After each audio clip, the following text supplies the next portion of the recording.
Bonjour chers amis, sinon bonsoir, dépendamment de l'heure que vous suivez, à laquelle vous suivez cette vidéo.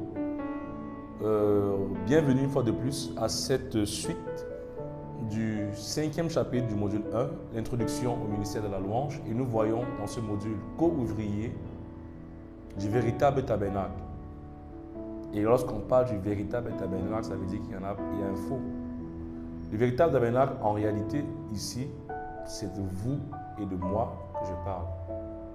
Dieu a donné des instructions à Moïse pour construire son tabernacle selon le modèle qu'il devait voir. Moïse l'a fait, mais en réalité, les choses qui sont passées dans la loi étaient l'ombre des choses à venir. Le véritable tabernacle que Dieu préparait, c'était vous et moi. C'était l'investiture divine. C'était votre vie, votre être, l'esprit, l'âme et le corps. Et en réalité, Dieu est en train de bâtir ce tabernacle. Et nous sommes en train de voir des choses très importantes qui permettent de comprendre pourquoi est-ce que dans l'église ou bien dans le ministère, dans les choses de l'esprit, les choses se passent telles que nous voyons. Ce cours vous permet d'apprécier chaque moment, de ne pas négliger. Et nous avons commencé à développer un certain nombre de points, parmi lesquels les deux éléments principaux que Dieu a inauguré dans la mise en place du tabernacle, c'était la capacité à Moïse de voir le tabernacle et le reproduire. Ça, il fallait des dons spirituels pour le faire. Et deuxième chose, les personnes qui étaient mandatées pour mettre en œuvre ce que Moïse a vu. J'ai expliqué que c'est important de se rassurer que lorsque Dieu vous donne une vision, il a pourvu également aux ressources. Ces ressources sont d'ordre matériel, financier et spirituel. Dieu a pourvu à tout. Si vous lisez le livre d'Exode dans son entièreté, si vous l'avez lu, mais je vous invite à le relire avec la révélation, vous allez vous rendre compte que pour construire le tabernacle, Dieu a utilisé un matériel spécial. Et ce matériel était pourvu par le peuple d'Israël au point que Dieu a dit à Moïse, il demande au peuple de ne plus amener les offrandes. Ça, c'est quelque chose de merveilleux et de magnifique qui montre que Dieu, pour son œuvre, il ne cherche pas le financement ailleurs. Il a déjà des ressources. Il faut juste lui demander et il va nous les montrer. Amen. Alors, nous allons continuer. Nous allons commencer également la dernière session de ce chapitre en développant 3 points. Le premier, c'est les parvis. Le deuxième, c'est le lieu saint. Le troisième, c'est le lieu très saint. Et nous avons vu lors du dernier cours la dimension des parvis en rappelant que c'est cette dimension qui est extérieure à la tente d'assignation, cette partie qu'on appelle hors de la porte ou hors du camp. Et nous avons vu que 2 choses se pratiquaient là-bas. Premièrement, les Israélites avaient le droit d'accès à cette partie extérieure. Cette partie était bornée par une barrière et l'accès était tapissé. On a également vu que cette partie était le lieu du rendez-vous pour 2 sacrifices. Le sacrifice des péchés et le sacrifice d'action de grâce, qui sont le symbole du pardon et de la louange. C'est pourquoi tout temps de prière commence toujours par des temps de pardon et des temps de louange. Parce que c'est comme des éléments qui rentrent dans le protocole. Le fait de demander pardon n'est pas religieux. C'est une consigne ou un mandat divin. Donc, c'est généralement bien admis de pouvoir commencer par là-bas. Maintenant, dans cette partie également des parvis, on a vu à côté de l'autel d'airain, il y avait également la cuve d'eau où le sacrificateur devait se purifier avant d'entrer dans le lieu saint et très saint. Il devait se purifier avant d'aller dans la tente d'assignation. Tout sacrificateur devait passer par là-bas parce qu'il était au contact des personnes extérieures. Et je vous ai dit la dernière fois que cette image, c'est le symbole de la préparation qu'un ministre de la louange, ou même qu'un pasteur, parce que ce même cours peut être enseigné pour des serviteurs de Dieu. Il devait passer par l'étape de la préparation. Se préparer, se purifier avant d'accéder à la présence de Dieu. Avant d'aller rendre le ministère ou aller accomplir le rituel que Dieu attendait de lui. Donc pour vous qui êtes chantre, avant de monter sur la scène ou avant prendre des temps pour prier avec le Seigneur, même chez vous, prenez le temps de vous préparer. Disposez-vous. Disposez votre cœur. Nettoyez-vous, purifiez-vous. Et j'ai cité le texte du baptême. Et j'ai retrouvé ce texte, je crois qu'il se trouve dans 1 Pierre 3. Là-bas, Pierre dit que le baptême là n'était pas, au verset 21, il dit, cette eau était une figure du baptême. Il parle du déluge. Cette eau était une figure du baptême qui n'est pas la purification des souillures du corps, mais l'engagement d'une bonne conscience envers Dieu et qui maintenant vous sauve, vous aussi, par la résurrection de Jésus-Christ. Le texte dit, l'eau du déluge que Noé a vécu n'était pas, le baptême n'était pas l'eau qui purifie le corps, mais celle plutôt d'une bonne conscience. Mais il est en train de révéler quelque chose, c'est qu'il y a le baptême, il y a l'eau du baptême qui purifie le corps, qui purifie les souillures du corps. Et je crois pertinemment que cette étape de cuve d'eau où le sacrificateur allait plonger ses mains était une forme de baptême qu'il faisait pour se souiller, pour purifier les souillures de son corps, pour purifier tout ce que son corps avait emmagasiné au contact des différents Israélites. Et après cette étape, venait l'étape maintenant de l'accès au lieu saint. Et c'est la partie de cette vidéo. C'est quoi le lieu saint? Le lieu saint, c'est la partie antérieure de la tente d'assignation ou bien la partie encore intermédiaire. Et si on parle de partie intermédiaire, ça sous-entend qu'il y a une partie finale. La partie intermédiaire, c'est le lieu saint et c'est le lieu qui précède le lieu de rendez-vous de la rencontre du Seigneur. Le Seigneur ne se révélait pas dans les parvis, ni dans le lieu saint, mais dans le lieu très saint.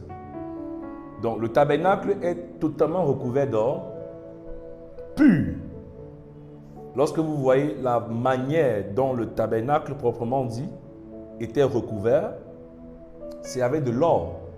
Ce n'est pas avec du mur, ce n'est pas avec du bois, c'est avec de l'or massif, pur. Et pourquoi ce tabernacle était symbolisé? Ça c'est la partie du tabernacle, notamment le lieu saint, le lieu très saint. Pourquoi c'était recouvert en or pur? Ça symbolise la pureté de l'adorateur. Aussi simple. Tout adorateur doit pertinemment rechercher la sanctification. Ce mot ne cessera de revenir dans ma bouche régulièrement pendant la formation.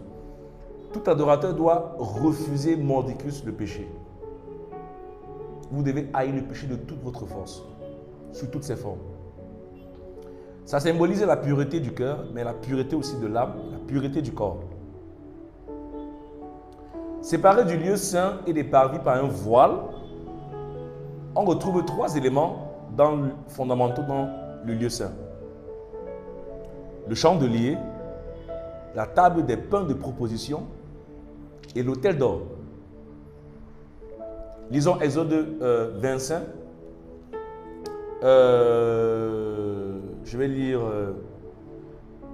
Lisons Exode 26 plutôt. Parce que Exode 25, 23 à 40. Non, lisons Exode 25, 23 à 40. Voilà ce qui est dit là-bas. Tu feras une table de bois d'acacia. Sa longueur sera de 2 coudées, sa largeur d'une coudée et sa hauteur d'une coudée et demie. Tu la couvriras d'or pur et tu y feras une bordure d'or tout autour.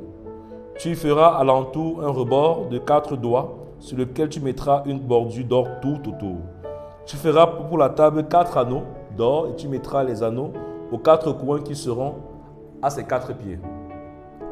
Les anneaux seront près du bord et recevront les barres pour porter la table. Tu feras les barres de bois d'acacia et tu les couvriras d'or et elles serviront à porter la table. Vous lisez jusqu'au verset 40. Au verset 29, il dit, tu feras ses plats, ses coupes, ses calices et ses tasses. Ça, c'est la cuisine. Pour servir aux libations. Donc, tu les feras d'or pur. Tu mettras sur la table les pains de proposition continuellement devant ma face. Je reviendrai dessus. Tu feras un chandelier d'or pur. Ce chandelier sera fait d'or battu. son pied, sa tige, ses calices, ses pommes et ses fleurs seront d'une même pièce. 6 branches sortiront de ses côtés, 3 branches du chandelier de l'un des côtés et 3 branches du chandelier de l'autre côté. Il y aura sur une branche 3 calices en forme d'amande avec pommes et fleurs, et sur une autre branche 3 calices en forme d'amande avec pommes et fleurs. Il en sera de même pour les 6 branches sortant du chandelier. À la tige du chandelier, il y aura 4 calices en forme d'amande avec leurs pommes et leurs fleurs. Il y aura une pomme sous 2 des branches sortant de la tige du chandelier, une pomme sous 2 autres branches et une pomme sous 2 autres branches. Il en sera de même pour les 6 branches sortant du chandelier. Les pommes et les branches du chandelier seront d'une même pièce. Il sera tout entier d'or battu, d'or pur. Tu feras ces 7 lampes qui seront placées dessus de manière à éclairer en face. Ces mouchettes et ces vases à cendre seront d'or pur. On emploiera un talent d'or pur pour faire le chandelier avec tous ses ustensiles. Verset 40. Regarde et fais d'après le modèle qui t'est montré sur la montagne. Waouh! Là, vous avez la description du lieu saint. Dieu donne les éléments en détail de comment le lieu saint devait être représenté. On le retrouve également dans Exode 26, 33 à 35. Tu mettras le voile au-dessous des agrafes et c'est là, en dedans du voile, que tu feras entrer l'arche du témoignage. Le voile vous servira de séparation entre le lieu saint et le lieu très saint. Tu mettras le propitiatoire sur l'arche du témoignage dans le lieu très saint. Tu mettras la table en dehors du voile et le chandelier en face de la table, au côté méridional, c'est-à-dire au sud du tabernacle, et tu mettras la table au côté septentrional, ça veut dire du nord. Dieu donne non seulement le contenu de chaque élément, et une chose importante, c'est que chaque matière est en or. C'est quand même curieux parce que c'était quand même exigeant. Tout était en or. Dieu, c'était un Dieu de beauté et de pureté. Dieu, c'était un Dieu d'excellence. Cet or symbolise la perfection, l'excellence. Si vous êtes chante, la manière dont vos harmonies doivent être tellement bien faites. Les voix bien ajustées, très bien faites. Je reviens sur ça. Ouh là là, j'ai envie de parler de ça. Mais j'y arrive. Amen. Là, vous avez la description du lieu saint. Et cet endroit vous révèle comment est-ce que Dieu a bien organisé et comment ça s'est passé dans le lieu saint en haut. Tous ces éléments ont des significations toutes particulières, mais on n'a pas le temps de développer ça. Je vous invite à faire une étude approfondie pour ceux qui sont curieux. Regardez par exemple, vous avez à l'intérieur les chandeliers. Les chandeliers, c'est un mot qui revient par exemple dans Apocalypse chapitre 2 et 3, qui sont les textes qui parlent des 7 églises. Et à la fin de chaque lettre, parfois, l'auteur conclut en disant « Si tu ne fais pas ça, j'ôterai la lampe de ton chandelier. » Alors que symbolise le chandelier? Parfois, ça symbolise la sphère d'influence. Ou bien le niveau, ou bien votre leadership, où Dieu vous attend, votre appel, votre vision, votre ministère. Et quand je dis qu'il l'ôtera, ça veut dire que la couronne ou bien la gloire qui t'était réservée, il te la retire. Est-ce que vous comprenez ça? Et le chandelier, vous avez encore, on vous dit qu'on posera 7 lampes. Dans la Bible, on parle des 7 esprits de Dieu. Et on dit qu'on posera 7 lampes qui vont brûler de manière permanente. Ça représente les 7 esprits de Dieu que vous retrouvez dans Ésaïe 11, versets 1 et 2. Et aussi dans les évangiles. Vous avez également les pains de proposition qui représentent la Sainte Seine et le corps de Christ qui est actuellement au ciel. Jésus est assis à la droite de Dieu. Vous avez ces images emblématiques qui ont l'impression d'être anodines, mais qui ont une signification hautement divine. Le lieu saint peut être comparé à la dimension de l'âme pour nous aujourd'hui. Les parvis, c'est le corps. Le lieu saint, c'est l'âme. Pour ceux qui ont bien fait le cours sur l'identité chrétienne, l'âme, c'est le siège des émotions, des pensées, des désirs, de la volonté, de l'intelligence, des sentiments. Notre âme est en train d'être restaurée et doit être restaurée. Cette partie est considérée comme la partie qui prépare à l'entrée du lieu très saint.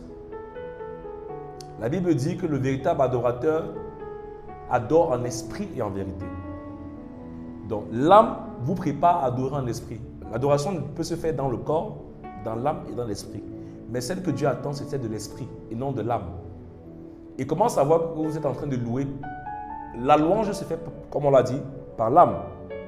Parce que la louange vous communique vous avez besoin des émotions pour pouvoir parler de la louange. Vous avez besoin des sentiments pour pouvoir exprimer votre gratitude à Dieu. Mais l'adoration, ce n'est pas les sentiments. L'adoration, c'est bien plus que ça. L'adoration, c'est, comme a dit un de mes pères, pasteur Atoms, docteur Atoms, l'adoration, c'est renvoyer à Dieu l'image de sa personne. J'aime cette définition, c'est magnifique. Dans son livre « Redéfinir l'adoration et la louange », que je vous invite à lire d'ailleurs. Lorsque vous comprenez ça, vous vous rendez compte qu'à des moments donnés, vous ne savez pas discerner si ce que vous ressentez est inspiré de Dieu ou pas. C'est ça le problème. Parce que l'âme nous joue des tours. Le concept du lieu saint ici renvoie à la dimension où l'âme intervient dans le ministère de la louange. Et les trois éléments principaux qu'on a cités ont une signification particulière dans le lieu saint. Alors, le lieu saint est le lieu qui précède. Vous voyez l'image. Vous avez à gauche, à ma gauche, du moins, vous voyez à la gauche de l'image, vous voyez le chandelier. Vous avez maintenant la table des propositions, des pains de propositions. C'était j'ai envie de dire la cuisine des sacrificateurs. C'est là-bas qu'ils mangeaient pour prendre des forces. Vous avez là où c'est ravitaillé. Et vous avez maintenant en face, l'autre côté là-bas devant, le chandelier. Oui. Bon, je vais décrire chaque élément. Donc, vous avez en face le chandelier avec ses branches. Et ensuite, à droite, vous avez la table des pains de position. La vue d'en haut que vous voyez maintenant, la vue qui est en haut là. Bon, je finis avec d'abord cette partie-là. Ici, il a dit, au verset, dans Exode 25, 26, il dit, tu mettras le voile au-dessous des agrafes et c'est là en dehors, dedans du voile, que tu feras entrer l'arche du témoignage. Le voile vous servira de séparation, le lieu saint et le lieu très saint. Tu mettras le propitiatoire sur l'arche du témoignage dans le lieu très saint. Tu mettras la table en dehors du voile et le chandelier en face de la table. C'est ça que vous voyez sur l'image. Au côté méridional du tabernacle et tu mettras la table au côté septentrional. Donc là, vous avez cette description-là. C'est ça que je viens de présenter là. Ils vont être en face l'un de l'autre. Maintenant, sur l'autre image, vous avez la vue d'en haut panoramique du lieu saint et du lieu très saint. Alors, quand vous observez le lieu saint, vous voyez qu'il n'y avait que deux pièces, premièrement, dans la tente d'assignation. Il n'y avait pratiquement rien à l'intérieur. Il y avait trois éléments à l'intérieur du lieu saint et juste un élément dans le lieu très saint qu'on verra et qui est hautement spirituel. La vue d'en haut vous donne, là vous avez les trois éléments et le sacrificateur. Parce que dans le lieu saint avait accès toute forme de sacrificateur, tout type de sacrificateur. Mais dans le lieu très saint, ce n'était pas possible. Là, c'est encore plus sélectif. Donc là, c'est comme une forme d'entonnoir. Dans les parvis, tout le peuple peut accéder. Dans le lieu saint, seulement la tribu lévitique. Là, c'est restreint. Maintenant, vous avez le chandelier que vous voyez dans votre manuel ou à l'écran. Le chandelier portait 7 lampes et était alimenté par l'huile. Or, l'huile symbolise la communion, la consécration, l'intimité. C'est cette huile, rappelez-vous dans Matthieu 25, que les vierges manquaient, les 5 vierges folles, elles manquaient dans leur lampe. Et l'époux était arrivé, elles ont raté l'enlèvement. L'huile symbolise la communion, l'intimité. Les gens qui vont rater l'enlèvement ne sont pas ceux qui ne sont pas enfants de Dieu. Même certains enfants de Dieu vont rater l'enlèvement pas parce qu'ils ne sont pas sauvés, mais parce qu'ils n'ont pas gardé leur huile dans leur lampe. Et cette huile ne devait jamais s'éteindre. Parce que ce sont les 7 esprits de Dieu. C'est la romance, c'est l'adoration, c'est comme l'intimité, la communion, les temps d'intimité que vous avez avec le Seigneur. Comment vous prenez soin de votre communion? Est-ce que vous honorez le Saint-Esprit? Est-ce que vous avez des temps de partage avec lui? Est-ce que vous l'appréciez? Est-ce que vous développez une romance avec lui? Dans la prière, dans le chant, dans l'amour, dans l'adoration, dans la louange? Est-ce que vous l'honorez? Est-ce que vous le consultez pour toute forme de choses? Est-ce que vous le placez au centre de vos décisions? Est-ce que vous demandez son avis? Est-ce que vous vous laissez conduire par lui? Là maintenant, c'est la maturité spirituelle. C'est un cours que je vous invite à faire. Donc le chandelier portait ces lampes qui devaient être permanemment allumées. Donc il ne devait jamais s'éteindre la lumière dans le lieu saint.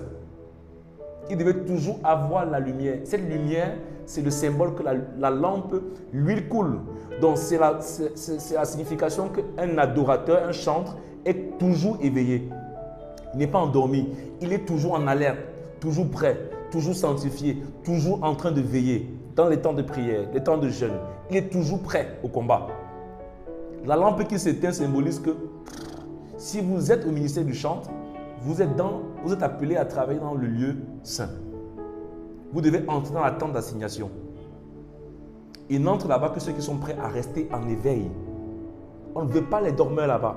Donc c'est exigeant dans le ministère. Si vous êtes dans une chorale, un groupe, un ministère, une organisation qui fait dans la musique, mais qui fait dans le ministère de l'adoration et de la louange, vous devez être en train de veiller. Sinon, il faut abandonner. Aller faire le commerce. Ce ministère est exigeant. Ça demande beaucoup de ressources. Ça demande d'être constamment en alerte. Pourquoi? Les chandeliers étaient l'explication même de comment Dieu veut voir ses amoureux. Donc, je l'ai dit tout à l'heure, les 7 lampes alimentées par l'huile représentent les 7 esprits de Dieu dont parle Jean dans Apocalypse 4, verset 5. Maintenant, en face du chandelier, on a les pains de proposition, comme vous voyez sur l'image. Remarquez que tout est en or, tout est jaune. C'est en or. Les pains de proposition étaient au nombre de 12. Ah oui, vous avez compris. Les 12 pains représentent la nourriture des sacrificateurs qui peuvent être comparés à la Sainte Seine. Et les 12 correspondaient aux 12 tribus d'Israël. Cette partie c'était la dimension où Dieu communique sa vie à ses serviteurs. Ici, les pains de proposition symbolisent le corps de Christ, la Sainte Seine. Et ça montre que ça accomplit la parole de Jésus qui dit « L'homme ne vivra pas seulement de pain ». Matthieu 4, mais de toute parole qui sort de la bouche de Dieu. La Sainte Seine n'est pas un élément naturel, mais un élément spirituel. Ça invite donc à beaucoup jeûner et à beaucoup avoir des moments où vous vous ressourcez par la parole de Dieu. Les pains de proposition symbolisent l'alimentation spirituelle de l'adorateur, du chantre. C'est-à-dire, si vous êtes ministre de la louange et que vous n'avez pas la connaissance de la parole de Dieu, vous n'avez pas une étude approfondie, on ne vous demande pas de faire une école pastorale, bien que ça vous tentera plus tard, mais vous devez avoir une connexion avec la parole de Dieu. Je connais des chantres qui ne sont pas pasteurs, mais quand ils vous parlent de Dieu, vous avez l'impression que ce sont des gens qui sont allés à l'école de théologie. Ils ont une intimité avec la parole de Dieu. Ils aiment les Écritures. Pas aimer dans le sens de lire, mais de comprendre, de sonder et de développer ça pour leur propre vie et partager ça aux autres. Toutes les fois où on voit quelqu'un parler de la parole de Dieu, on se dit que c'est un pasteur. Non, moi j'enseigne depuis plus de 20 ans. Mais ça fait 2 ans que j'ai reçu mon appel pastoral. Je ne voulais même pas ça. C'est le 22 janvier 2022 que Dieu m'a appelé au ministère pastoral. Je n'ai jamais voulu être pasteur. Jamais. Moi je me sentais bien, moi je veux être homme d'affaires, je veux être businessman. Moi je veux faire des affaires, je veux voyager. Je veux construire, j'ai des universités à bâtir, moi. Mais maintenant, il m'appelle le ministère pastoral. Heureusement qu'il m'a précisé ce ministère, parce que sinon, j'avais refusé ça depuis à Dieu. Je ne veux pas. Je ne veux pas bâtir m'asseoir la chair là. Ça, c'est la mendicité, ça, c'est les souffres-fins. C'est les gens qui n'ont rien à faire dans la vie. Bon, ça, c'était moi, je disais à Dieu comme ça. Je ne veux pas souffrir comme les pasteurs là. Si être pasteur, comme moi, je n'ai jamais voulu être pasteur parce que je vois comment les pasteurs souffrent. Ils sont maltraités, ils sont torturés. Mais gloire à Dieu que quand vous avez des modèles comme mon père spirituel, pasteur Calvin, vous avez envie de faire le ministère pastoral. C'est glorieux. Et Dieu est arrivé au bon moment. Alléluia. Dans les points de proposition symbolisent la dimension où vous êtes agrippé à la parole de Dieu. Vous aimez la parole de Dieu. Vous cherchez les Écritures, la révélation. Ça, c'est très important. La troisième image, c'est quelque chose de particulier. Vous voyez là le sacrificateur qui est en tenue. Et il est devant quelque chose qu'on appelle l'autel d'or. Que représente l'autel d'or? C'est le troisième élément du lieu saint. L'autel d'or est juste devant le voile qui sépare le lieu saint et le lieu très saint. L'autel d'or, c'est le lieu pour l'offrande des parfums. Lorsque vous regardez ça, vous avez l'impression que c'est quelque chose qui est magique. Non. Ces parfums symbolisent pour nous l'intercession, les prières qui sont adressées à Dieu. On peut les lire dans Luc chapitre 1. Écoutez quelque chose d'important. Luc chapitre 1, au verset 9. On parle de Zacharie. Vous connaissez Zacharie, non? C'est le père de... Il n'est pas suivi. Ah, d'accord. Le père de Zacharie. Luc 1, verset 9. Je lis au verset 8 pour que c'est un sens. Or, pendant qu'il s'acquittait de ses fonctions devant Dieu, selon le tour de sa classe, on parle de Zacharie qui était sacrificateur, je rappelle, et il est en train de faire ce rituel que je vous présente sur l'image. Il fut appelé par le sort, d'après la règle du sacerdoce, à entrer dans le temple du Seigneur pour offrir le parfum. Alors là, c'est écrit parfum, mais si vous n'avez pas les fondements bibliques de la loi, vous ne comprendrez pas que ce rituel était dans le sens, ça symbolisait l'intercession permanente que le sacrificateur emmenait devant Dieu. Donc, ça veut dire qu'il priait en faveur du peuple. C'est le lieu où on venait adresser les requêtes au nom d'eux. Donc, c'était l'intercession permanente qui était faite et qui se fait au ciel et qui doit se faire chaque fois par l'adorateur. Vous le retrouvez dans Exode 30, versets 1 et 2. D'accord? Alors, je crois qu'il y a aussi il y a un texte qui me vient à cœur maintenant. Je n'ai pas prévu ça. On va d'abord lire Exode 30, versets 1 et 2. Tu feras un autel pour brûler les parfums, tu le feras de bois d'acacia. Sa longueur sera d'une coudée et sa largeur d'une coudée. Il sera carré et sa hauteur sera de 2 coudées. Tu feras des cornes qui sortiront de l'autel. Quand on parle d'une coudée, on fait référence à 1 mètre environ. C'est ça que vous voyez que c'est petit. C'est juste un carré. Et la hauteur de 2 mètres. Coudée, là, je crois que ça renvoie au mètre. Alors, je crois que le texte se trouve dans Actes chapitre 2. J'espère trouver ce texte-là. Lorsque... Voilà. Voilà. Lisons Acte 9. Voilà. Pierre et Jean montaient ensemble au temple à l'heure de la prière. C'était la 9e heure. Acte 3, verset 1. Cette phrase-là est importante. La Bible, toutes les précisions que la Bible apporte ont un sens. Écoutez bien. Pierre et Jean montaient, ça c'est après la Pentecôte. Pierre et Jean montaient ensemble au temple à l'heure de la prière. 2 points. C'était là la 9e heure. La 9e heure. Alors, vous avez ce texte et vous avez également le texte de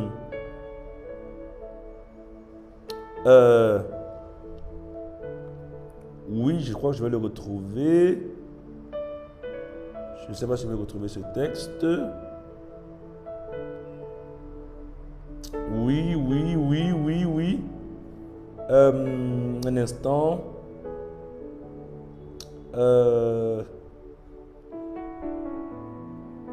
Bon, je n'ai pas le temps de retrouver ça. Qu'est-ce que je vais vous dire? Le fait que la Bible précise que c'est la 9e heure, c'était à l'heure de l'autel des parfums. L'heure où les gens partaient et l'heure à laquelle le sacrificateur était devant cet autel-ci là pour prier et intercéder. C'est à cette heure que Pierre et Jean sont montés. Et c'est à cette heure que Jésus a été mis à la croix. Ah oui, Jésus était sur le bois du calvaire de 9h à 15h. 9h du matin à 15h du soir. Cette tranche horaire était l'accomplissement de la Pâque. Parce que la Pâque, justement, se célébrait entre 9h et 15h. Et 9h, c'était le lieu, c'était le moment où les requêtes étaient adressées à Dieu. C'était le moment où l'intercession était montée à Dieu. Les parfums symbolisaient l'intercession. Rappelez-vous, quand on parle de parfum, c'est comme une fumée qui monte. Rappelez-vous, dans les parvis, il y avait l'autel d'airain où était sacrifié le bélier ou l'animal en signe d'expiation. Alors c'était brûlé. Et quand l'encens montait, cette fumée montait, c'était comme pour dire à Dieu qu'il agrée mon pardon ou qu'il m'accorde miséricorde. Qu'il me pardonne. La fumée était comme un symbole de sacrifice ou bien une odeur que Dieu doit accepter. Et c'est également le symbole de l'adoration qui symbolise que lorsque votre adoration monte, ça doit être un parfum de très bonne odeur. Est-ce qu'on me comprend? Donc l'accès au lieu saint n'était possible que pour les sacrificateurs et il y entrait avec des tenues spécialement conçues. Et ces tenues sont décrites dans Exode 27. Je vais en toucher un point, mais c'est tellement long. Mais cette tenue était nécessaire pour le sacerdoce. Si vous remarquez bien cette image du sacrificateur qui est là, elle est différente de celle que tout à l'heure j'ai présentée. Il était en tunique différente. Donc, il y a des tenues particulières qu'ils arboraient selon les différents environnements. C'était particulier. Amen. On va finir avec le lieu saint. On a fini le lieu saint. Maintenant, on attaque le lieu très saint. Le lieu très saint est décrit dans Hébreux 9, versets 1 à 15. Vous avez une description très développée là-bas. Le lieu saint, c'est le lieu de la rencontre entre le souverain sacrificateur et le Dieu vivant. Les parvis, c'est le peuple. Le lieu saint, la tribu lévitique, notamment les sacrificateurs. Le lieu très saint, c'est le souverain sacrificateur. Et il y est entré là-bas une fois par an. Une seule fois. Avec du sang. Non seulement pour ses péchés, mais aussi pour ceux du peuple. C'est le lieu comparé à l'esprit de l'homme. Bon, ça vous l'avez compris. Les parvis, c'est le corps. Le lieu saint, c'est l'âme. Et le lieu très saint, c'est l'esprit de l'homme. Il y avait une seule pièce à l'intérieur. Une seule. Dans le lieu saint, il y avait 3 pièces. L'autel des parfums, les chandeliers, la table des pains de proposition. Dans le lieu saint, très saint, une seule pièce. Ce qu'on appelle l'arche de l'alliance, qui était sauvagement et tellement gardée. Ça représente ce qu'on appelle la sécurité informatique ou bien le cœur informatique des données d'une entreprise. C'est la partie la plus gardée d'une entreprise. Là où il y a le serveur, les données, tout ça est là-bas. Si quelqu'un vole ça, il a détruit l'entreprise. Est-ce que vous savez que Coca-Cola, Google, ils investissent des millions de dollars pour garder leur propriété ou bien leur secret? Par exemple, Coca-Cola, il n'y a que 2 personnes qui ont l'accès là-bas. Et c'est leur œil et leur doigt. Si les 2 personnes meurent, c'est fini pour Coca-Cola. Tapez sur Google, vous faites une recherche sur ça, vous allez voir. Ce sont les entreprises qui investissent là-bas dedans. Et les 2 personnes qui gardent ce lieu ne peuvent pas voyager au même moment dans 2 pays différents. L'un doit toujours rester. Parce qu'à tout moment, on a besoin d'avoir accès à ce lieu. Le lieu très saint, c'est le lieu qui était hautement sécurisé. Dedans, il y avait 3 choses. Du moins, il y avait une pièce, l'arche de l'alliance, que nous connaissons, qui renfermait 3 éléments. La table, l'étape de la loi, des 10 commandements, la manne et la verge d'Aaron qui avait fleuri. La précision est importante. Et ça symbolise le fait qu'il est le seul qui doit habiter dans notre esprit. Le fait qu'il y ait une seule pièce dans le lieu très saint signifie que la seule personne à rester dans mon esprit et ton esprit, c'est le Saint-Esprit. Et toute personne qui est enfant de Dieu, c'est le Saint-Esprit qui habite en lui. C'est la seule personne qui habite dans notre esprit. Imaginez un avion, vous avez 2 pilotes. Le pilote principal et le copilote. La carcasse, c'est le corps.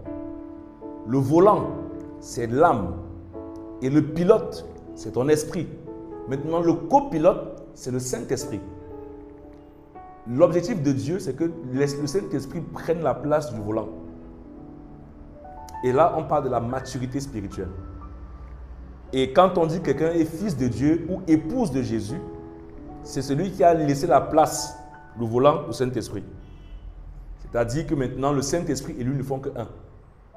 Ils peuvent interchanger de place à tout moment. Et quand le Saint-Esprit conduit ta vie à 100%, tu es sûr que ton avion va arriver à destination. Et je prie qu'il prenne le volant de ta vie totalement au nom de Jésus. Ça symbolise le fait que le Saint-Esprit, Dieu, est le seul qui doit habiter à l'intérieur. C'est pour ça qu'il y a une seule pièce à l'intérieur de l'esprit ou bien du lieu très saint. Observez aussi que ce lieu est recouvert du propitiatoire. Et 2 chérubins sont placés. Le propitiatoire, c'est le couvercle. Et vous avez 2 chérubins qui sont placés là. Et on a déjà vu ça dans le premier cours, chapitre 1, qui symbolise qui sont placés là où la gloire de Dieu, qu'on appelle la Shekinah, se manifestait. L'arche de l'alliance représentait la présence de Dieu en Israël. Puisque Dieu n'habitait pas dans les hommes. Quand Adam a péché, Dieu est parti, il est retourné au ciel. Le Saint-Esprit a quitté l'homme, il est retourné au ciel. Et Dieu devait rencontrer, je l'ai dit au début de ce chapitre, Dieu voulait rencontrer son peuple. Il a dit à Pharaon, laisse mon peuple afin qu'il aille me servir. Et c'était le lieu où il devait rencontrer, il devait avoir un échange avec le sacrificateur, le souverain et le peuple. Donc, c'est le symbole de la présence de Dieu sur la terre. Et la victoire de ce peuple dans toutes ses batailles. L'arche de l'alliance a fait l'objet de beaucoup de combats. Si vous rentrez dans le temps de David, il y a eu une guerre. Les Philistins sont venus prendre l'arche de l'alliance pour partir avec. Mais c'est magnifique. Même les peuples étrangers savaient que la gloire, la puissance de ce pays-là, de cette nation-là, c'est à cause de l'arche de l'alliance. C'est comme le totem. Donc les Philistins, les Gigaziens, les Rébusiens, tous savaient que Israël remportait ses combats à cause de l'arche de l'alliance. Et le jour qu'ils ont pris l'arche de l'alliance pour emmener dans le peuple, ils ont volé ça, les Philistins ont volé, des maladies ont commencé à tomber. Parce que ce n'était pas à l'endroit qu'il fallait. C'est pourquoi faites attention de placer vos enfants ou vos personnes, vos familles dans des choses spirituelles. Elles vont être affectées. La Bible dit dans 1 Corinthiens 11 que celui qui mange la Sainte Seine sans être préparé, il va être malade, il va mourir. Des enfants qui mangent la Sainte Seine, des enfants qui sont dans des choses spirituelles qui ne sont pas appropriées, peuvent être paralysés. C'est que la présence de Dieu, c'est un feu dévorant. Si tu n'es pas adéquat, tu vas être détruit. Si la présence de Dieu, qui est l'arche de l'alliance, tu es ministre de la louange, tu marches dans le péché, tu prends plaisir à ça, tu t'y plais dedans et tu viens rendre ministère, Dieu va te frapper. C'est sa présence qui va se retourner contre toi. Alors cette arche de l'alliance, quand c'est parti chez les Philistins, ça a créé des dégâts. Ils ont dit que mais ça c'est assez particulier. Et ils sont vite retournés pour remettre ça. Il y a une histoire entre Dagon et l'arche de l'alliance. On a mis l'arche de l'alliance devant le dieu Dagon. Je connais plus le texte, ça c'est dans 2 Rois. Et le lendemain, on vient voir Dagon, le dieu, une statuette qui est couchée devant l'arche de l'alliance. On vient la relever. Le lendemain, on vient voir l'idole est décousue en petits morceaux. Parce que on vient comparer du bois ou bien, je ne sais pas quoi, un objet avec la glorieuse présence de Dieu. Mais Dieu a fait asseoir ça. Et le peuple a compris que cette arche est dangereuse. Ils sont vite allés retourner ça à David pour dire que pas avec ta malchance. Est-ce que vous comprenez? Cette présence de Dieu, nous l'avons par le Saint-Esprit. Amen. Jésus est venu accomplir le sacrifice pour que nous ayons cette présence. Donc ne soyez pas n'importe qui. Il faut être conscient que la présence de Dieu en vous vous donne la victoire quand vous chantez, vous donne l'autorité quand vous chantez. C'est pourquoi en gérant le ministère, je suis plus conscient de ce qui est en moi que des gens qui sont contre moi. Je suis plus conscient des personnes qui sont avec moi que des personnes qui sont au-delà de moi. Je ne vois pas la foule qui est nombreuse. Je vois les anges qui sont avec moi. Je vois le Saint-Esprit. C'est pourquoi j'ai développé l'assurance. Avec ce cours, j'ai appris à ne plus avoir peur quand je chante. Je suis tellement confiant de la puissance qui est en moi, la présence qui est en moi. Et je fais en sorte que cette présence soit vilipendée à ceux qui m'écoutent. Amen. Alors, l'arche représentait la présence de Dieu. Seul le souverain sacrificateur y avait accès dans une tenue spéciale. Avant de voir la tenue spéciale, prenons le temps de comprendre d'abord la description de ce lieu spécial. Regardez l'image. Regardez l'image. Vous avez les anneaux qu'on a lus, l'Exode. Vous avez les anneaux au bord. Vous avez le tabernacle. Vous voyez le couvercle là. Le couvercle, c'est ce qu'on appelle le propitiatoire. À l'intérieur du propitiatoire, vous savez que sous le couvercle, vous avez la table, les tables de la loi, la manne et la verge. Vous avez les chérubins qui sont au bord. Et vous avez le sang qui est versé. Je vous ai dit qu'il entrait une fois par an avec le sang pour ses propres fautes et pour ceux du peuple. Le propitiatoire représente le couvercle et le lieu où se manifestait la gloire de Dieu. Propitiatoire veut dire en anglais « the seat of mercy ». Ça veut dire le siège de la grâce, le siège de la miséricorde. C'est là-bas que nous trouvons notre réconfort. Et l'épître de Hébreux dit « approchez-vous avec assurance du trône de la grâce ». C'est de ça dont on parle. Ce trône de la grâce, c'est ça ici qui était représenté. Le propitiatoire, c'est ça le trône de la grâce. Approchez-vous avec assurance du trône de la grâce afin d'obtenir miséricorde et grâce, secours de la part de Dieu. Amen. Le sang qui était versé était approuvé par Dieu. Et quand Dieu approuvait ce sang, sa gloire se manifestait. Et là, vous retournez à l'image qui était présentée au chapitre 1, qu'on va représenter ici chez vous, sur la vidéo. Vous voyez, prenez les deux images, vous comparez. Vous avez l'image du sang versé et l'image de la gloire révélée. Lorsque Dieu voyait le sang, il devait intervenir. Les chérubins représentent les chantres. Oui, les chérubins que vous voyez représentent les chantres. C'est là le mystère. Vous voyez que les chantres ne sont pas dans les parvis, dans les lieux saints. Ils sont dans le lieu très saint. Pire, ils sont sous l'autel. Pire, ils sont au contact de la gloire de Dieu. Et c'est eux qui protègent la gloire de Dieu. C'est le ministère que Lucifer accomplissait au ciel. C'était lui qui avait accès au trône de Dieu. C'était lui qui entourait cette gloire. On le verra plus tard. C'était lui qui était en train de préserver ça. C'est pour ça que Dieu l'avait tellement habillé, l'avait tellement mandaté, il avait tellement préparé ce gars. Quand vous lisez Ézéchiel, on vous dit, il dit que tu mettais le sceau à la perfection. La version anglaise dit que you are the completeness of the beauty of God. Tu es la parfaite réalisation de la beauté de Dieu. Dieu a investi dans ce gars parce qu'il devait être l'archange, le chérubin qui est au contact direct de la gloire de Dieu. Parce que tous les anges n'ont pas accès à Dieu. Lui, il était celui, le sceau. C'est comme celui qui approuve et qui sécurise la présence de Dieu. C'est pourquoi Dieu devait investir en lui. Il devait être au contact de la présence de Dieu, qui était un feu dévorant. Le propitiatoire était fait en or et en bois. Ça, c'est un élément important que vous devez savoir. Le fait que ce soit fait en or et en bois symbolise deux choses. Le bois symbolise la fragilité, la vulnérabilité. Et ça symbolise l'humanité, c'est-à-dire l'homme. Et l'or symbolise la robustesse, la pertinence, la brillance, qui symbolise la divinité. Le fait que l'arche soit faite en or et en bois, deux matières différentes, mais qui adhèrent, révélait que tôt ou tard, la divinité devait être dans l'humanité. Donc ça révélait tôt ou tard que Dieu devait devenir la parole incarnée. Et Jean 1 nous dit, au commencement était la parole était avec Dieu, la parole était Dieu. Et elle est devenue chair et elle a habité parmi nous en la personne de Jésus. Jésus est en même temps fils de l'homme. Dans les évangiles, on l'appelle fils de l'homme. Et en même temps fils de Dieu. Fils de l'homme pour le bois et pour l'humanité. Fils de Dieu pour l'or et pour l'humanité. Ça symbolise l'imperfection dans la perfection ou la perfection dans l'imperfection. C'est ça le mystère de la nouvelle naissance. Ah Seigneur, c'est magnifique d'entendre ça.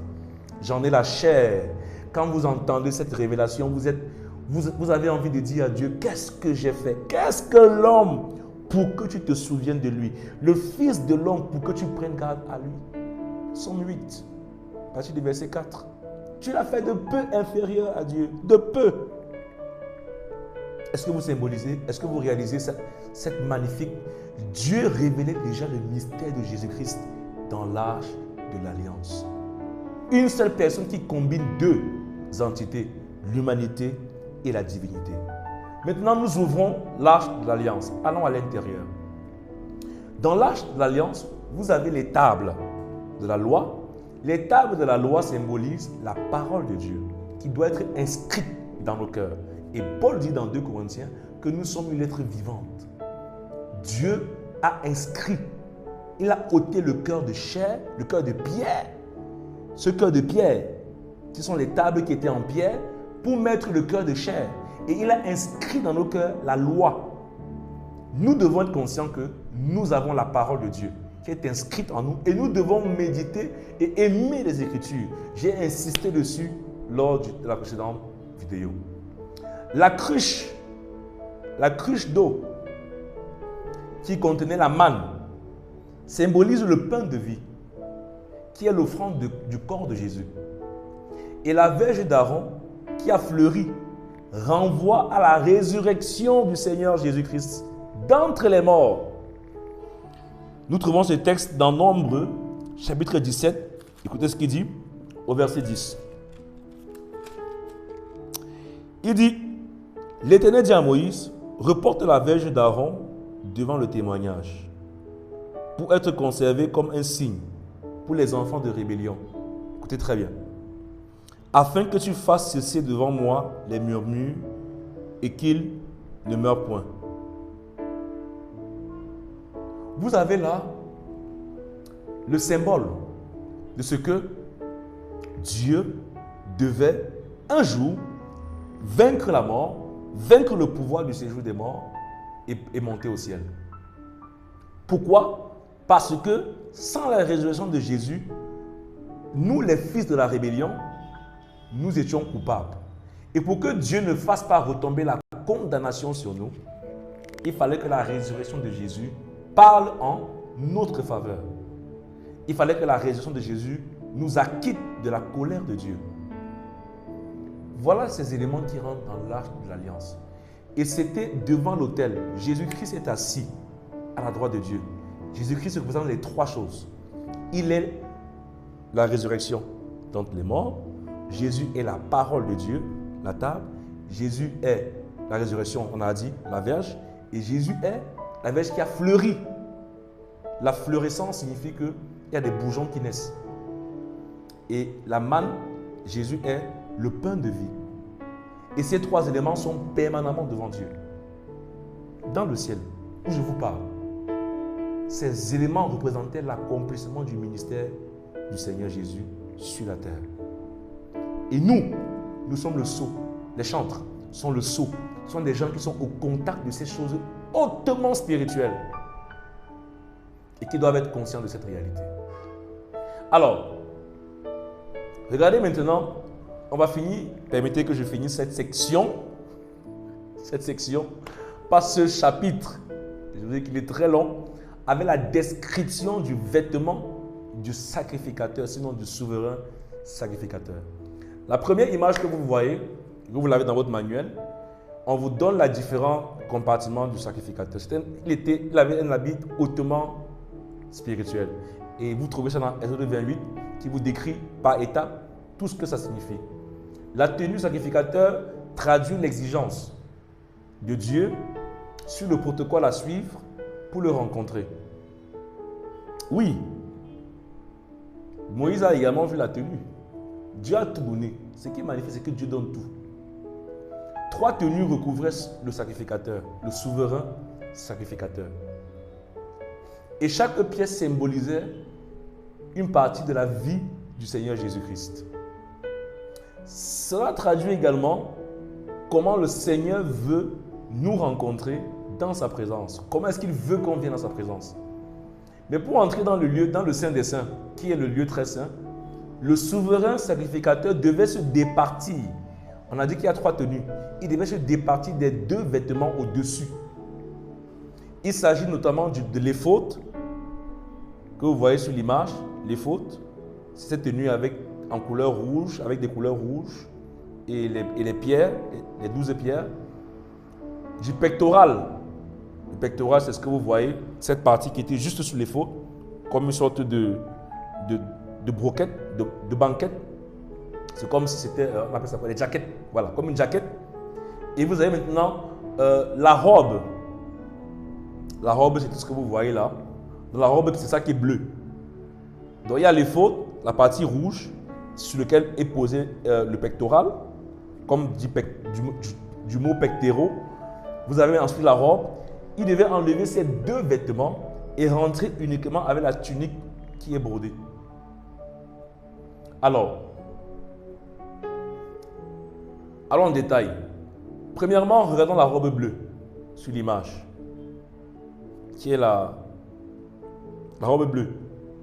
La robe bleue ou la robe de l'éphod, c'est encore le même nom, était sans couture. Premier mystère. Donc on n'a pas cousu cette robe. Je ne sais pas comment ils ont fait pour faire. C'était sans couture. La robe et l'éphod ainsi que le pectoral représentaient la gloire et la dignité du sacrificateur. C'est-à-dire, c'était comme des sceaux ou des marques de noblesse que revêtait le sacrificateur. Il devait s'en départir pour revêtir uniquement la tunique blanche. Pourquoi? Si la robe bleue symbolise la gloire et la dignité, lorsqu'il s'assistait devant les hommes, le peuple, c'était l'homme le plus élevé sur la terre en termes de dignité divine. Mais quand il rentrait dans le lieu très saint, cette gloire était perdue parce qu'il rencontrait voir le glorieux des gloires, le glorieux des glorieux, le Seigneur des seigneurs. Si le sacrificateur, le souverain était le Seigneur, quand il partait voir son Seigneur, il devait enlever pour dire « je m'en vais voir mon supérieur ». Mais quand il quittait du lieu très saint, il reportait sa tenue. Est-ce que vous me suivez? Donc, cette tunique représente le vêtement de la louange. Le vêtement de la louange. La tunique blanche que vous voyez, c'est le vêtement de louange que le Seigneur a revêtu à Jésus lors de sa première résurrection. Et là encore, il y a un mystère. Oh là là, Seigneur, il me reste moins de 10 minutes. Lisons Jean 20, rapidement. Rapidement. Versets 11 à 17. Cependant, Marie se tenait dehors, près du sépulcre, et pleurait comme elle pleurait, et si on parle de Marie de Magdala. Elle se baissa pour regarder dans le sépulcre, et elle vit 2 anges, vêtus de blanc, assis à la place où avait été couché le corps de Jésus. L'un à la tête, l'autre aux pieds. Pause. Ce verset révèle l'accomplissement du propitiatoire. Elle a vu, au niveau où Jésus était couché, 2 anges. La Bible précise, l'un à la tête, l'autre aux pieds. Rappelez-vous, il y avait 2 chérubins sur le propitiatoire, un à gauche, un à droite. Le propitiatoire, c'est le siège de la miséricorde. Et l'espace où Jésus était mort, c'est le lieu qui symbolisait la victoire sur la mort et par conséquent l'accomplissement de la grâce de Dieu envers les hommes. Si vous me suivez, quand Marie est venue, c'est ce mystère qui est accompli. ce texte nous montre que le propitiatoire était accompli. Pourquoi? Le propitiatoire véritable n'était plus. Le tabernacle terrestre était aboli pour donner place au tabernacle céleste qui est le corps de Jésus. Amen. Ils lui dirent, « Femme, pourquoi pleures-tu » Elle leur répondit, « Parce qu'ils ont enlevé mon Seigneur et je ne sais où ils l'ont mis. » En disant cela, elle se retourna, c'était très bien, et elle vit Jésus debout. Donc, imaginez, je vous parle. Voici les anges en face de moi, je parle aux anges. Et pendant que je dis ça, je me retourne et je vois Jésus derrière moi. Elle vit Jésus debout, mais elle ne savait pas que c'était lui. Premier mystère. Marie de Magdala connaît Jésus. Si elle vit Jésus debout, elle a vu un homme. Elle a vu une personne. Ce n'est pas un esprit. Elle a vu un homme. Et la Bible dit qu'elle ne savait pas. Elle n'était pas consciente. Waouh! Bon, là, il y a encore un mystère à l'intérieur. Verset 15. Jésus lui dit, « Femme, pourquoi pleures-tu? Qui cherches-tu? » Elle pensant que c'était le jardinier. Donc, elle a commencé à avoir un entretien avec son Seigneur. Et elle pensant que c'était le jardinier. Pause. Et c'est où ce mystère se trouve ici. Pourquoi elle pensait que c'était le jardinier? En Israël, les jardiniers avaient une tunique blanche. Comme le souverain sacrificateur qui entrait dans le lieu très saint. Et oui. Et elle a pensé que c'était le jardinier du coin. Puisque Gethsemane, si vous tapez, Gethsemane était, non pas Gethsemane, là où Jésus est mort, il y avait un jardin à côté. Tapez ça sur Internet, il y avait un jardin à côté. Donc elle pensait que c'était le jardinier, puisque les jardiniers d'Israël, en Israël, jardiniers juifs, s'habillaient en une tenue blanche. Mais seulement, ce n'était pas le jardinier, c'était Jésus. Puisque le texte dit, elle répondit, « Seigneur, si c'est toi qui l'as emporté, dis-moi où tu l'as mis, et je le prendrai. » Bon, vous savez qu'à l'époque d'Israël, les femmes honoraient les hommes. C'est pour ça qu'elle parle de Seigneur, en signe de respect de ce monsieur. Jésus lui dit maintenant, il appelle maintenant Marie par son nom, et voilà où la vie entre. Marie, pam, elle se retourna, question. Elle a retourné. Mais on dit que c'est retourné encore. Ça veut dire quoi? Bon, pour ne pas te donner un devoir à faire, que je ne sais pas ce que tu vas trouver, parce que ça te prendra beaucoup de temps, mais Dieu a donné la révélation, amen. Et c'est pour le corps de Christ. Le fait de se retourner ici veut dire que Dieu a ouvert ses yeux spirituels. Dieu a enlevé le voile. Rappelez-vous, 2 Corinthiens 3, 18. Nous qui le contemplons comme dans un miroir, nous sommes transformés en la même image, comme par le Seigneur, l'Esprit. Le Saint-Esprit a ouvert les yeux spirituels de Marie. Il a ôté le voile de l'ignorance et de l'inconscience pour donner accès à la présence et à la parfaite révélation de Jésus, glorifié, du moins ressuscité. Est-ce que vous comprenez ce mystère? Vous pouvez lire les Écritures, mais vous ne comprenez pas. Si le Saint-Esprit ne retourne pas votre visage, vous n'allez pas comprendre. Vous n'allez pas être conscient que ce texte parle de toi, de ta vie, de ta famille, de tes enfants, de ton appel. Le Saint-Esprit doit être au centre de tout, mes amis.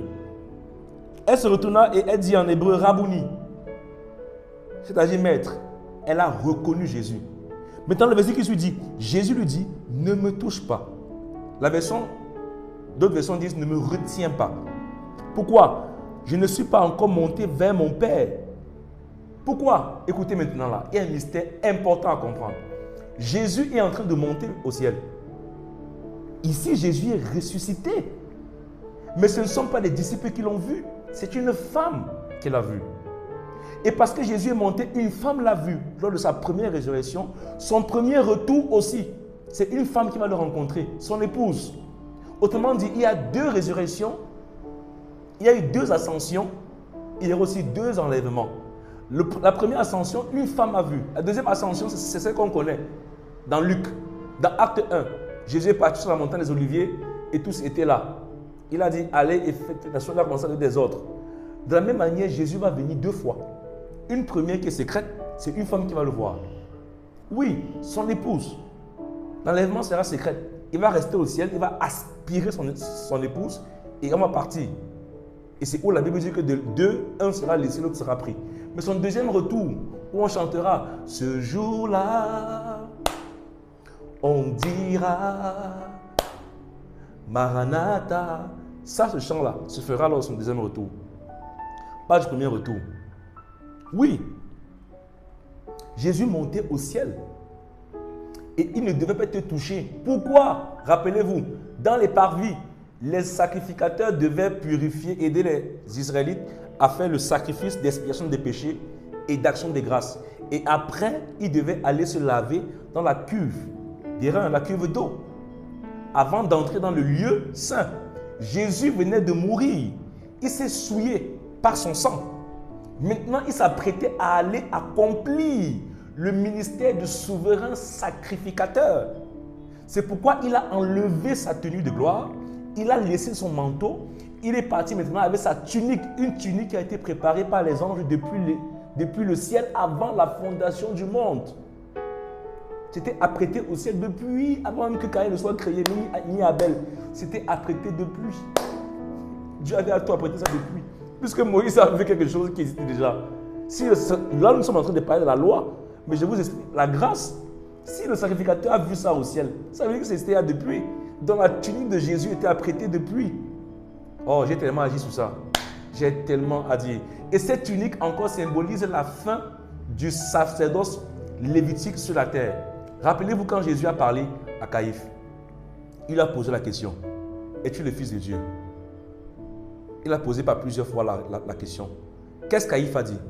Il a dit, à un moment quand Jésus ne parlait pas, il dit, je t'adjure de me répondre si tu es le Fils de Dieu.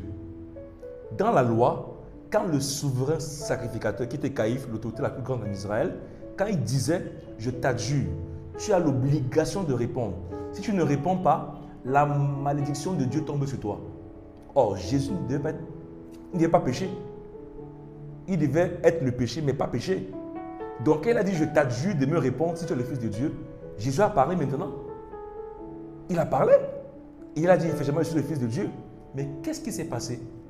Caïphe a déchiré ce vêtement-là qui était en 3 pièces. Les fautes, la robe bleue et la tunique. Il a déchiré les 3. Parce que je vous dis une chose, les 3 pièces étaient sur le sacrificateur parce que c'était pour s'assurer que même par erreur, on ne déchire pas. Parce qu'une déchirure sur ce vêtement entraînait une malédiction sur Israël. Et quand le souverain sacrificateur déchire son vêtement par le collet, comme Caïphe l'a fait, c'est Caïphe. C'est Caïphe. Oui, Caïphe. Quand il déchire ça par le collet, ça veut dire qu'il est en train de détruire son ministère. Il est en train de régner son ministère. Mais ces vêtements étaient conçus, même par erreur, on ne pouvait pas déchirer. Donc pour déchirer, il faut que tu forces. Il a pris ça, il a déchiré pour dire que blasphème. Ça c'est un blasphème. Il s'est insurgé, il a dit blasphème. Mais quelque chose s'est passé. Jésus était content parce qu'il a déchiré son vêtement. Il venait de dire à Dieu et aux hommes, le ministère sacerdotal terrestre est terminé. Et il venait de dire aux hommes et à Dieu, voici devant moi ce brigand de Jésus, le nouveau souverain sacrificateur. Amen. Alléluia. La troisième chose à comprendre, c'est que Jésus n'est pas descendant de la tribu lévitique. Parce que pour être sacrificateur, il faut être descendant de la tribu lévitique. Or, Jésus est le lion de la tribu de Juda. Il est le descendant de David. David est issu de la tribu royale, qui est la tribu de Juda. Mais comment Jésus a fait pour partir en tant que sacrificateur? Lors du baptême de Jésus, Jean-Baptiste a transféré son manteau à Jésus. C'est pourquoi le baptême de Jésus n'est pas un baptême chrétien. Le baptême de Jésus, c'est un baptême de consécration. Jésus partait se faire baptiser par Jean, pas pour se repentir. Parce que Jean-Baptiste faisait le baptême de repentance. Il n'a pas besoin de repentance. Mais il a dit à Jean-Baptiste dans Matthieu 4, dans Matthieu 3, laisse faire ce qui est convenable. Ça signifie quoi? Il a dit à Jean-Baptiste, il faut que ce qui est écrit s'accomplisse. Or, Jean-Baptiste est le descendant de Zacharie qui est sacrificateur. Et là-bas, chez les Lévites, le service se transmet de père en fils. Donc Jean-Baptiste, qui est le dernier des prophètes, est le plus grand, selon Matthieu 11. Comme Jésus a dit, Jean-Baptiste est le plus grand de tous les prophètes. Mais cependant, le plus petit dans le royaume est plus grand que lui. Donc Jean-Baptiste, qui était le plus grand, et qui avait une notion particulière, quand il a baptisé Jésus, il transférait son manteau, le manteau qu'il a pris de son père, Zacharie, à Jésus. Donc Jésus avait deux fonctions. Il était roi en même temps, sacrificateur. Donc Jésus maintenant, à ce moment, il est monté au ciel. Et Marie l'a vu, il a dit, ne me touche pas. Parce que, rappelez-vous, quand on touchait le sacrificateur, il se souillait. Et il devait aller se purifier. Or Jésus partait pour finir le travail qu'il a commencé. Et c'était un travail secret. Waouh! Quel mystère! Quel mystère! Waouh, mes amis! J'ai tellement à dire. J'ai tellement à dire par rapport à ça. Tellement à dire. Oh my God! Chaque jour quand j'en parle. Apocalypse chapitre 1, verset 13. Je me retournais, verset 12, pour connaître quelle était la voix qui me parlait. Et après m'être retourné, je vis 7 chandeliers d'or. Et au milieu des 7 chandeliers, quelqu'un qui ressemblait à un fils d'homme, vêtu d'une longue robe. Longue robe. Longue robe. Ça, c'était pour expliquer la robe blanche, la tunique blanche. C'est pour ça qu'il enlevait la robe bleue, qui symbolise sa gloire et sa dignité. Parce que le bleu symbolise la gloire, la dignité, le bleu. La tia, mes amis, la tia, c'est ce qui était là. La tia est le chapeau entouré d'une ceinture d'or. Et sur la tia était écrit sainteté à l'Éternel, qui symbolise l'iniquité que le Seigneur Jésus porte. La tia, c'est comme la couronne d'épines qu'il a mis sur lui. Les 12 noms d'Israël étaient sur les épaules. Ici. Il y avait ça ici. Et ces 12 noms inscrits sur les 12 noms d'Israël qui étaient inscrits sur les épaules, sur la tenue du sacrificateur, parce que ça se mettait sur les fautes. Il y avait la robe des fautes, les fautes et on appelle les fautes, ce qui était là. Il y avait les 12 noms d'Israël à gauche et à droite. Ça symbolise le fait que le Seigneur nous porte. Matthieu chapitre 18, je pense. Venez à moi, vous tous qui êtes fatigués et chargés. Je vous donnerai du repos. Ça c'est dans Matthieu. Soit c'est Matthieu 11, 28, je ne sais plus. Donc Jésus nous porte. Le fait qu'il met les 12 noms ici, ça symbolise le fait que Jésus nous porte sur ses épaules. Nos fardeaux sont portés par lui. Oh mon Dieu, j'ai beaucoup à dire.